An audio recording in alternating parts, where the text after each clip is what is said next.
If my life were to be summed up in a theme song, it would be a dramatic song, a sad song.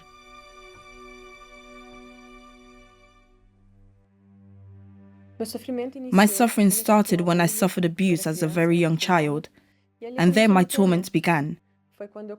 That was when I started getting angry with God, because I didn't understand why that had happened to me. I became angry with my family, angry with my mother. This opened the door of my heart to drugs, tobacco, and alcohol. I skipped classes to go drinking. At 13, there was a situation where the police found me lying in front of a house in an alcoholic coma. I started to only bring torment to my family. There is a picture of me in a cemetery when I was a teenager. The cemetery was a place I liked to stay the most. As I had this rebellion inside of me, I chose to do everything that would offend God so that I could annoy Him.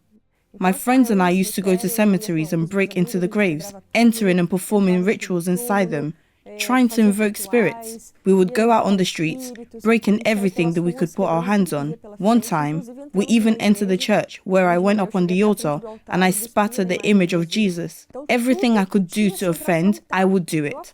I had a lot of anger inside me. I was the terror of the school because I dressed in all black, full of pimples, and used heavy makeup. I wanted people to be afraid of me. That was what made me feel powerful.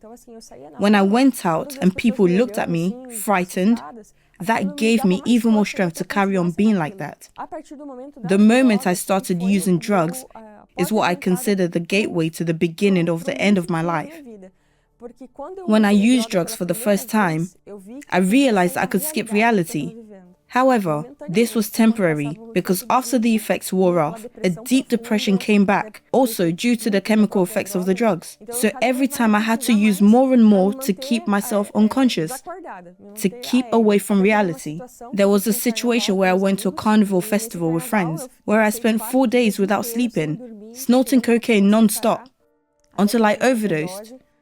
The police came and took me to hospital. In that moment, I saw that I had reached rock bottom. After the overdose, I was then medicated and admitted in hospital.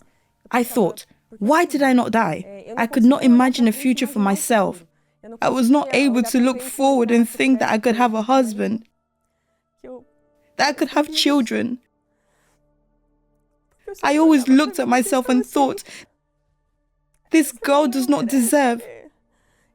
I carried this pain because I thought, how could a child who suffered what I suffered have the opportunity to be a happy woman? The pain was so great I could not believe. And I tried. Inside of me there was a thirst to have a life, to have a new beginning, but I did not have the strength for that. That was the point for me where I did not know what to do. The only thing I thought was, I want to end my life. Then one day, I went home and took all the medicines that my mom had. I simply blacked out. I think I slept for 3 or 4 days straight. On my second try, I drank disinfectant, but nothing happened. This is because when I drank it, my throat closed and I had to spit it out. I was always thinking about ways. I wrote about 5 or 6 suicide letters where I wrote, today I am doing it. Today I am doing it. This was also when the financial situation started to tighten up. I didn't know what to do or where to go. Some friends proposed for me to earn money illegally. And at the height of my pain, in my despair, I thought, you know what? I have tried everything in this life, but nothing worked. So I will do this. I was decided, I'll do this. When I was on the bus, on the way to meet my friend, I felt very anguished. However, instead of turning right, the bus went straight ahead. I then realized I had taken the wrong bus. I got off the bus at the next stop and thought, I'll have to walk now. I got off in a hurry, and as I was going to cross the road, I came across the door of the Universal Church. So, I thought, I won't meet my friend just yet. I will enter the church and ask God for forgiveness for what I am about to do, and then I'll throw myself in front of a bus. So I did that. I entered the church, sat on the last row, and knelt down. When I did that, it was the first time that I had a very sincere conversation with God, like I'd never done in my life. As I was talking, it was like a weight was being lifted inside me. In that moment, I understood. It was like a blindfold was taken off my eyes. I said, He heard me. When I got up, a pastor came to the altar and started the meeting. I didn't know that a meeting would start at that time. I had taken the wrong bus. I got off at the wrong stop. When he started talking, he spoke of my life in detail. He spoke about prostitution, about the drugs, the abuse. He mentioned everything. So I said, my God. I looked to the side. Is there a hidden microphone here? Did anyone hear what I just said? Because he said exactly what I was going through. As he spoke, he called for people to come before the altar. I know that you are here, suffering, crying, and you just said that you're going to leave here and end your life. I want you here before the altar. I heard a clear voice in my heart saying, child, come as you are. The clothes you are wearing do not matter. I want you like this. When I arrived before the altar, the weight of a lifetime fell to the ground. There, for the first time in my life, I could feel a bit of peace, like I'd never felt.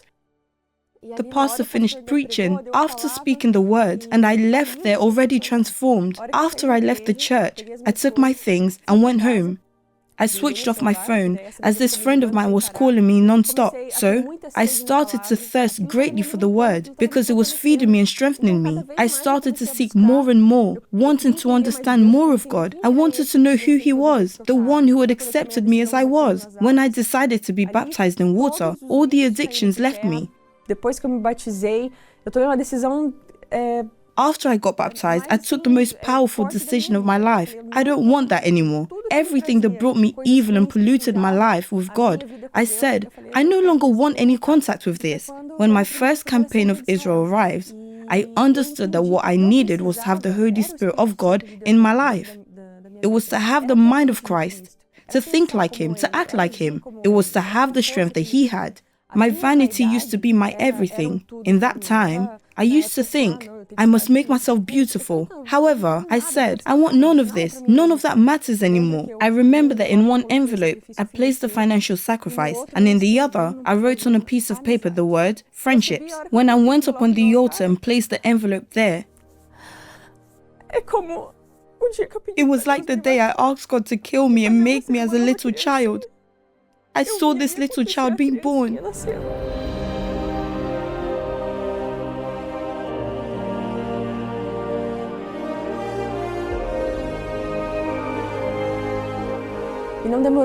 Not long after, soon after the campaign, I started the fast of Daniel. I was at home seeking, connecting myself with God. In that moment, I felt so little.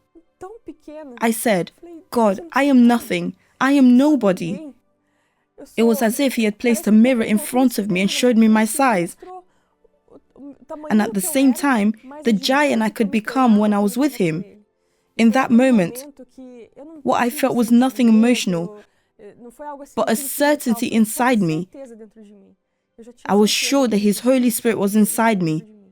I got emotional and I cried because I was singing. I was praising Him, but that was not the assuring factor. I am receiving the Holy Spirit because I am crying. No, it was the assurance I had within. When I left there, I said, this is it. It has broken through. I left home and went to the church. I wanted to tell the pastor. I wanted to tell the evangelist. I said, where will the evangelism be today? I want to be there.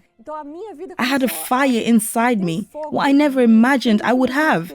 I then had the assurance that the Holy Spirit was part of my life.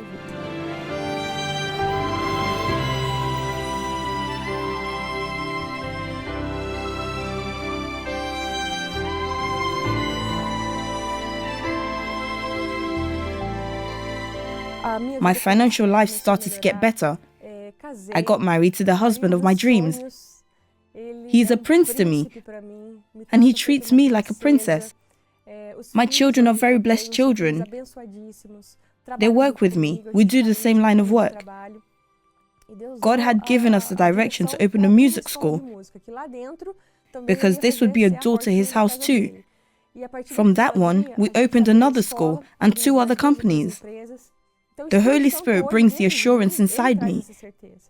I can go through a problem, but I know that with Him, I will solve it. This is the Ariana without the Holy Spirit. This one here is the Ariana with the Holy Spirit.